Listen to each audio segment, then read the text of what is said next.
Hello my students, आपका स्वागत है पीएल टॉप क्लास में। आज हम दो समीकरणों को हल करने की विलोपन विधि के बारे में हम बताएंगे। बिल्कुल बेसिक से बताएंगे। आप लोगों ने थंबनेल में देख ही लिया होगा विलोपन विधि।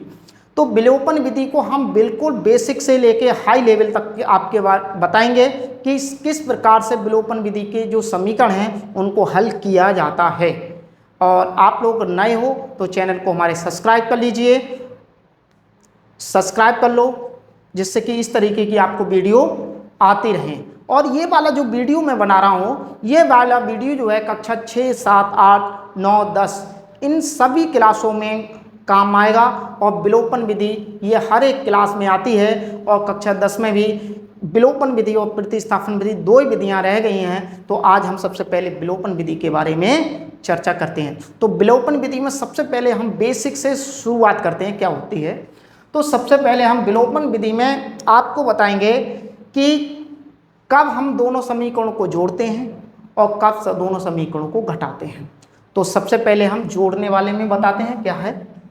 सबसे पहले जोड़ने पर आपको हम सिखाएंगे ये कौन सी स्थिति है कि दोनों समीकरणों को हम जोड़ सकते हैं। तो हमने ये वाला क्वेश्चन मान लीजिए दिया हुआ है आपके, उसमें 5x प्लस वाई बराबर 6 और 4x माइनस वाई बराबर 8।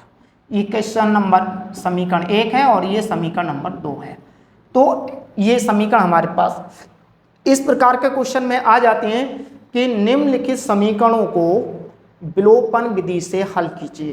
तो ऐसी स्थिति में तो सबसे पहले हम दोनों समीकरणों में देखते हैं कि सिंगल अक्षर कौन सा है, अर्थात जिसके पास में कोई भी गुणांक अर्थात गिनती ना लिखी हो। तो हमने पहले समीकरण में देखा कि y के पास में कोई गिनती नहीं लिखी हुई है। एक बार फिर बताते हैं, दोनों समीकरणों में सबसे पहले हम वो चीज़ देखते हैं जिसके पास कोई गिनती ना लिखी हो। तो हमने देख लिया y के पास गिनती नहीं लिखी है। ऐसे समीकरण 2 में देखा हमने, इसमें भी y के पास कोई गिनती नहीं लिखी। इसके बाद देखते हैं कि ये मिल गया कि y और y दोनों बराबर हैं। फिर देखते हैं दोनों बराबर हैं तो दोनों समीकरणों में y, पहले समीकरण में y प्लस की हो, दूसरे में माइनस की है। फिर हम उसके बाद चिन्ह देखते हैं, यानी पहले समीकरण में प्लस की y है, दूसरे में माइनस की y है। अगर विपरीत चिन्ह के होते हैं तो ऐसे स्थिति में हम दोनों समीकरणों को जोड़ते हैं। जोड़ने पर तो जोड़ते हैं तो ये एक जैसे हैं, वो विपरीत चिन्ह के और ये कट जाते हैं। 5 और 4 9x हो गए बराबर 8 और 6 14 हो गए। इसको धक्का मारा, इसका नीचे गिरा, x बराबर 14/9। इसको आयत में बंद कर दो। अब लिखते हैं कि x का मान समीकरण 1 में रखने पर, चाहे हम x का मान 1 में लगाएं या 2 में लगाएं, दोनों का आंसर बराबर आएगा y का मान। तो समीकरण 1 में रखा तो यह लिख दिया 5x प्लस y बराबर 6। 5x का मान है 14/9 प्लस y बराबर 6। 14 पंजे 70 प्लस के 9 प्लस y बराबर 6 हो गए। ये प्लस का है, जब ये बराबर का चिन्ह क्रॉस करेगा तो माइनस का होगा। जब ये वाली चीज प्लस की है तो ये इधर जाएगी तो माइनस की हो जाएगी। जिस प्रकार से अगर कोई भी नेता अगर बसपा में है तो बसपा में उसका चिन्ह प्लस का है, अगर ये पार्टी बदलता है तो उसका चिन्ह हो जाता है, अगर सपा में जाता है तो साइकिल का हो जाता है, बीजेपी में जाता है तो कमल का होता है। इस प्रकार से इसका चिन्ह ये प्लस का है तो इसने भी पार्टी अपनी बदल दी। जब पार्टी बदल दी तो इसका निशान हो गया प्लस से माइनस का हो गया, माइनस का 70/9। आप ध्यान देंगे y बराबर यहाँ 1 मान लो, 9 का 9 हो गया, 6 ने 54 माइनस के 70। और जिस चिन्ह के ज़्यादा होते हैं उसी के बचते हैं। 70 में से 54 गए तो बचे 16, तो 16/9 हो गया।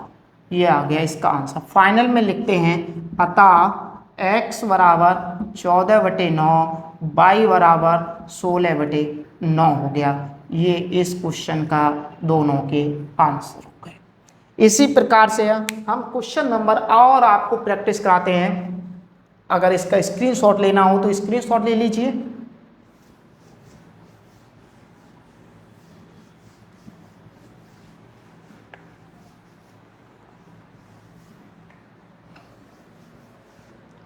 तो ध्यान देंगे, अब जैसे क्वेश्चन लिखा है 7x माइनस के y बराबर 5 और 3x प्लस के y बराबर 8 लिखा है। इसे समीकरण 1 और इसे समीकरण 2। तो सबसे पहले हमने देख लिया विलोपन विधि में, सबसे पहले देखा कि दोनों में एक जैसा क्या है। दोनों में एक जैसा हमने देखा y है, पहले में प्लस किए और दूसरे में माइनस किए, पहले में प्लस किए और दूसरे में माइनस किए हैं। तो ऐसी स्थिति में दोनों समीकरणों को जोड़ते हैं, विलोपन विधि से हल करते हैं। तो इससे ये कैंसिल हो गए, 7 और 3 10x हो गए बराबर 5 और 8 13 हो गए। इसको धक्का मारो, इसके नीचे गिरेगा x बराबर 13/10। इसको आयत में बंद कर देते हैं। अब x का मान चाहे समीकरण 1 में लगा दो चाहे 2 में लगा दो, y का मान बराबर ही आएगा। तो यहां पर लिखते हैं x का मान समीकरण फर्स्ट में लगने पर, समीकरण फर्स्ट है हमारे पास 7x माइनस के y बराबर 5 हो गए। 7x का मान है 13/10 और माइनस के y बराबर 5 हो गया। 13 सत्ते 91 होते हैं बटे 10 माइनस के y बराबर 5। वही अगर मान लीजिए ये वाली संख्या बराबर का निशान क्रॉस करेगी तो अपना चिन्ह बदल देती है। ये प्लस का है तो ये कहने का मतलब ये अपनी पार्टी चेंज कर रहा है, तो जब पार्टी चेंज कर रहा है तो इसका चिन्ह भी अवश्य बदल जाएगा। तो इसका अभी इसका चुनाव चिन्ह प्लस का है तो इधर जाके ये माइनस का हो जाएगा चुनाव चिन्ह। तो ये माइनस की y यहाँ रह गई, तो यहाँ पर 5 और इसका प्लस का है तो इधर जाके माइनस का हो गया 91/10 हो गए। तो माइनस के y बराबर यहाँ पर 1 मान लो, 10 एका 10 एलसीएम ले लो, तिरछी गुणा कर दो, 10 पंजे 50 माइनस 91। अब इसमें देखिए कौन से चिन्ह के ज़्यादा हैं, माइनस के ज़्यादा हैं तो माइनस का प्रभाव ज़्यादा रहेगा, तो माइनस का ही निशान बचेगा। तो यहाँ पर बचा माइनस के 41/10, माइनस से माइनस कैंसिल हुआ तो y बराबर 41/10, ये y का मान आ गया। तो फाइनल में लिख दो, अतः x बराबर कितना आया है 13/10 और y बराबर आया है 41/10, 41/10। तो ये हमने इसको विलोपन विधि में पहला टाइप खत्म किया था। अब हम टाइप नंबर 2 लेकर के आ रहे हैं। तो जब तक आपको समझ में आया हो तो इस क्वेश्चन का स्क्रीनशॉट लीजिए।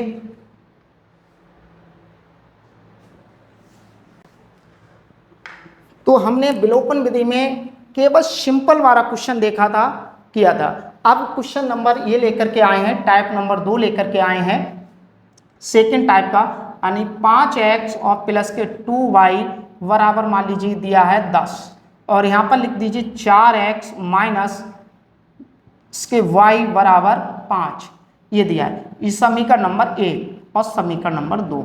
तो सबसे पहले हमें ये देखना है इस क्वेश्चन में कि क्या चीज़ बराबर है। सबसे पहले ऐसे क्वेश्चनों में विलोपन विधि को हल करने के लिए ऐसे क्वेश्चन सबसे पहले हम देखते हैं कि y के साथ या x के साथ कोई गिनती नहीं है। तो किसके पास नहीं है, तो हमने देखा y के पास नहीं है, परंतु पहली समीकरण में देखा y के साथ 2 लिखा हुआ है। अगर यहाँ भी 2 हो जाए तो दोनों में y बराबर हो जाएगी, वो भी विपरीत चिन्ह की होगी। तो ऐसी स्थिति में क्या करेंगे, यहाँ पर समीकरण 2 में 2 से गुणा करेंगे। तो यहाँ पर लिखेंगे समीकरण 2 में 2 से गुणा करने पर समीकरण 2 कौन सी है, 4x माइनस y बराबर 5।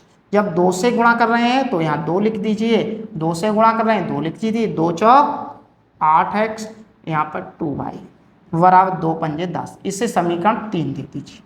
अब हमने समीकरण जो 2 थी उसे हमने 3 में कन्वर्ट कर लिया। अब यहाँ लिखते हैं समीकरण 1 व 3 से समीकरण एक है हमारे पास 5x प्लस 2y बराबर 10।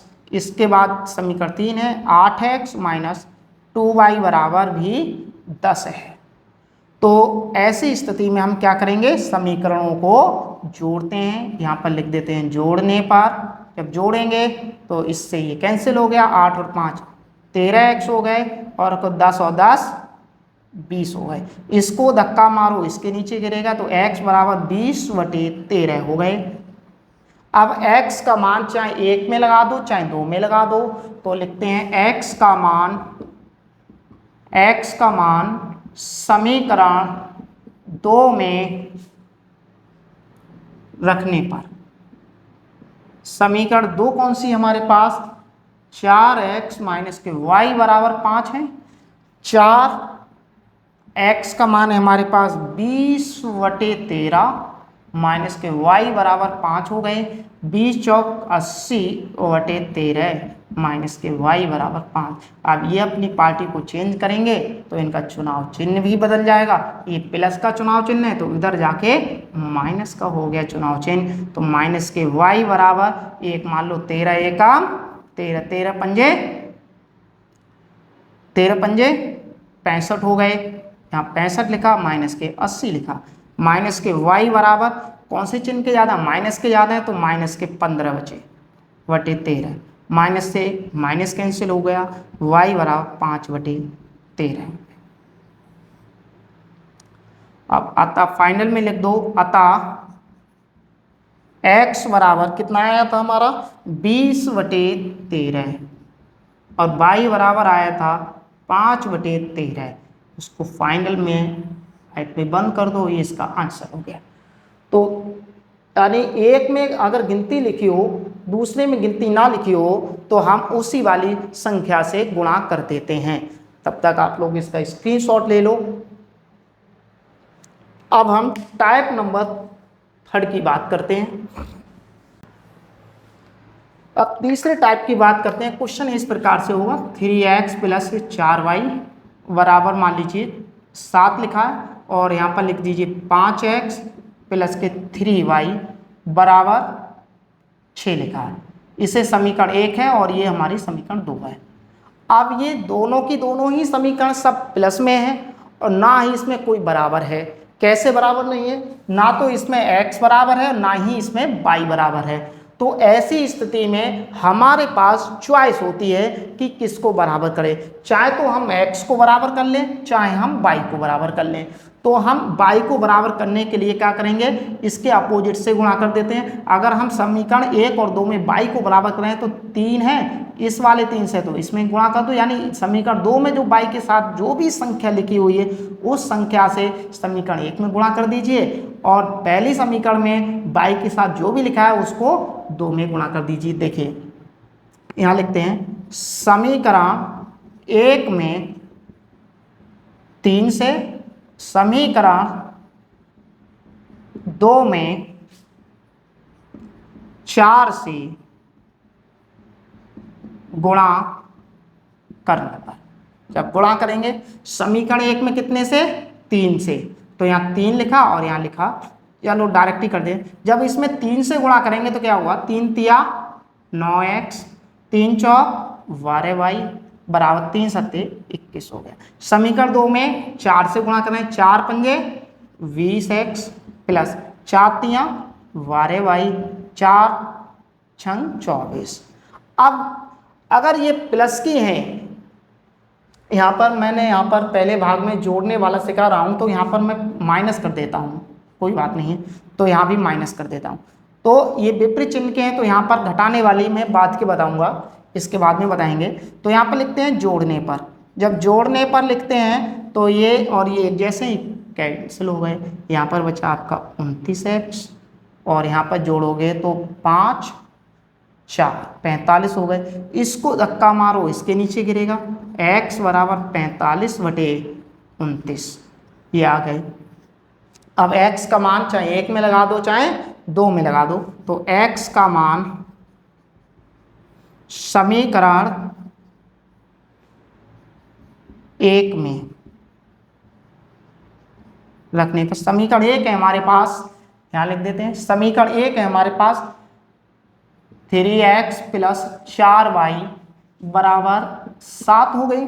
अब x का मान है 45/29, तो 3 गुणा 45/29 प्लस 4y बराबर 7। 45 दिया हो गए 135 गुणा कर ली और बटे 29 प्लस के 4y बराबर 7। भाई इसका भी चुनाव चिन्ह बदलना है, जब ये पार्टी चेंज कर रहे हैं तो 4y बराबर ही 7 के साथ जा रहे हैं तो ये माइनस में जाएंगे, माइनस के 135/29, तो 4y बराबर 29 एलसीएम ले लिया और तिरछी कर दी गुणा, तो 7 ने 63 के 3 हो गए, 7 दूनी 14, 14 और 6 20 माइनस के 135। अब इन्हें घटा लीजिए, 4y बराबर हो गए 13 में से 5 गए 8 बचे, इस प्रकार से घटा लीजिए। 13 में से 5 गए 8 बचे, यहाँ रह गए 9 में से 3 गए 6 बचे, यानी 68, तो वो भी प्लस के बचे 68/29। इससे ही काट सकते हैं, 2 दूनी 4, 2 तियाँ 6, 2 चौक 8। अब 2 से ये भी काट सकते हैं, 2 से काटोगे तो ये 17 बार, तो y बराबर बचा हमारे पास 17/29। तो अतः करके लिख देते हैं x बराबर 45/29 इंटू y बराबर 17/29। तो ये क्वेश्चन का आंसर। अगर ये वाली आपको विधि समझ में आई हो तो इसका स्क्रीनशॉट ले लीजिए, और कल हम बात करते हैं कि घटाने पर किस प्रकार से कब घटाया जाता है समीकरणों को, विलोपन विधि में ही बात करेंगे। उसके बाद हम आपको प्रतिस्थापन बताएंगे।